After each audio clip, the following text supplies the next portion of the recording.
Emergency लागू कर दी गई है।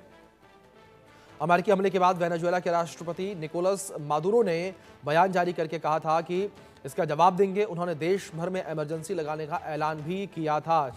उन्होंने कहा कि अमेरिका तख्ता पलट करना चाहता है ताकि वेनेजुएला के तेल और खनिज संसाधनों पर कब्जा कर सके, और मादुरो के बयान जारी करने के 1 घंटे बाद ट्रंप ने उन्हें पकड़ने का ऐलान किया है। ये बड़ी खबर जो इस बीच निकलकर सामने आ रही है। तो अमेरिका ने वेनेजुएला के काराकस में ये हमला किया है। वेनेजुएला के काराकस में ये हवाई हमले जो है देखने को मिले, जिसकी तस्वीरें भी आपके स्क्रीन पर इन तस्वीरों में देख सकते हैं किस तरीके से ये स्ट्राइक जो है की गई है। एयर स्ट्राइक अमेरिका के द्वारा की गई है। वेनेजुएला के ऊपर ये बड़ा हमला किया गया है। बड़ी खबर निकलकर सामने आई है। तो अमेरिका ने यह हमला ऐसे समय में किया है जब दोनों देशों के बीच टकराव बढ़ा हुआ है। अमेरिका ने वेनेजुएला के पास समुद्र में सैनिक विमान और युद्धपोत तैनात कर रखे हैं। बीते 4 महीने में अमेरिकी सेना ने वेनेजुएला के 35 नावों पर हमले किए हैं। इसमें 100 से ज्यादा लोग मारे गए हैं। अमेरिका का दावा है कि वो ड्रग तस्करी में शामिल है। इससे पहले भी वेनेजुएला के नाव पर हमला अमेरिका के द्वारा किया गया था, और अमेरिका ने ये हमला करते हुए कहा था कि वेनेजुएला जो है वो ड्रग तस्करी में शामिल है, और अमेरिकी यूथ तक नशा पहुंचाने का काम वेनेजुएला के द्वारा किया जा रहा है। और अब ये एयर स्ट्राइक अमेरिका के द्वारा की गई है। दूसरी ओर वेनेजुएला ने भी यहां बदला लेने की बात कही है, लेकिन जैसे ही वेनेजुएला के राष्ट्रपति का ये बयान सामने आया, उसके 1 घंटे बाद जो है गिरफ्तार कर लिया गया, हिरासत में ले लिया गया। इस बीच बड़ी खबर निकलकर सामने आती है। मदुरो के ठिकानों की जानकारी देने की मांग यहां पर की गई है उपराष्ट्रपति के द्वारा। वेनेजुएला के उपराष्ट्रपति ने सबूत मांगा है। राष्ट्रपति मादुरो के जीवित होने का सबूत मांगा गया है। बड़ी खबर जो इस बीच निकलकर सामने आई है।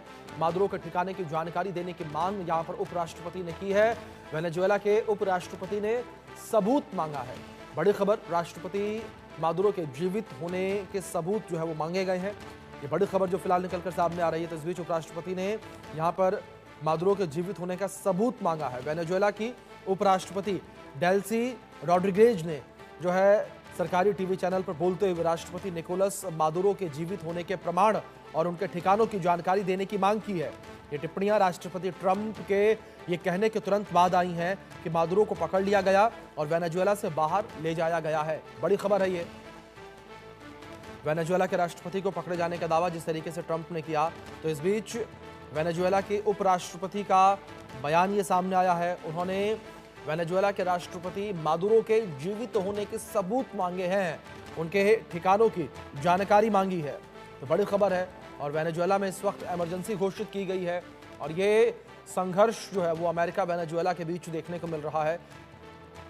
तेल और खनिज संपदा को लेकर यह संघर्ष बताया जा रहा है। हमारे सहयोगी अजय जांडियाल हमारे साथ जुड़े हैं, उनका रुख करेंगे इन्फॉर्मेशन के लिए। अजय, फिलहाल क्या जानकारी आपको मिल पा रही है जिस तरीके से ट्रंप के द्वारा ये बड़ा दावा किया गया कि निकोलस मादुरो जो है वो अब अमेरिका के कब्जे में?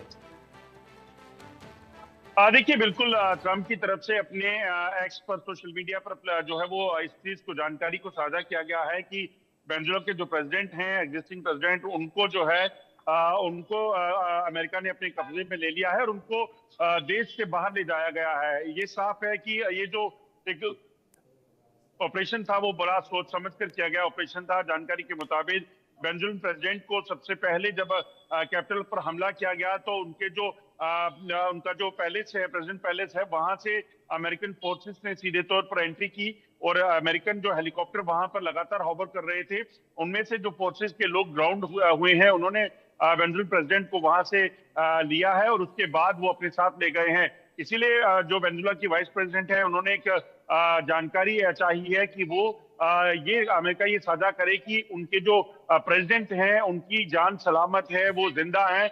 इस चीज को लेकर जो है उन्होंने सीधे तौर पर जवाब मांगा है जी। तो शायद हो जाता। तो ऐसे में क्या कोई और सहयोगी देश, क्योंकि थोड़े दिन पहले ही मादुरो की मुलाकात जो है वो चीन के जो राजदूत हैं उनके साथ हुई थी, तो क्या एक वो वजह रही और क्या चीन इसमें कोई हस्तक्षेप अब आगे फर्दर करता है या नहीं, क्योंकि चीन भी वेनेजुएला में लगातार अपनी इन्वेस्टमेंट्स को कर रहा था, चाहे वो फाइनेंशियल इन्वेस्टमेंट थी, इंफ्रास्ट्रक्चर के लिए थी या तमाम चीजों को लेकर थी। तो ऐसे में कहीं ना कहीं अब देखना होगा कि चीन का इसमें क्या हस्तक्षेप रहता है और क्या चीन इसमें जो सीधे तौर पर वेनेजुएला के समर्थन में आता है, फोर्सेस को लेकर जो है वो क्या रिटेलिएशन को लेकर सहयोग देता है, ये एक बड़ी बात है। जी। अजय, दूसरी ओर जिस तरीके से अगर बात है संघर्ष को लेकर करें तो क्या अब यहाँ पर ये माना जाए कि जो करीब 4 महीने से संघर्ष चला आ रहा था, अमेरिका के द्वारा जिस तरीके से पहले भी वेनेजुएला के जहाजों के ऊपर हमला किया गया, ये आरोप वेनेजुएला के ऊपर लगाए गए कि वेनेजुएला जो है वो ड्रग्स की तस्करी अमेरिका में कर रहा है और अमेरिका के यूथ को नशे के अंधकार में धकेल रहा है? देखिए अभिषेक, अमेरिका ने जब पहले जो स्ट्राइक की थी तो उसमें जो नारकोटिक्स का जो वहां पे कार्टेल चलता है, ड्रग कार्टेल, उसको लेकर जो है वो बड़ा बताया था कि ये ड्रग कार्टेल जो है वो अमेरिका के कई शहरों और युवाओं को में पहुंचा है और ऐसे में वो उनकी जिंदगियों को खिलवाड़ जो है वो नहीं करने देंगे। तो ऐसे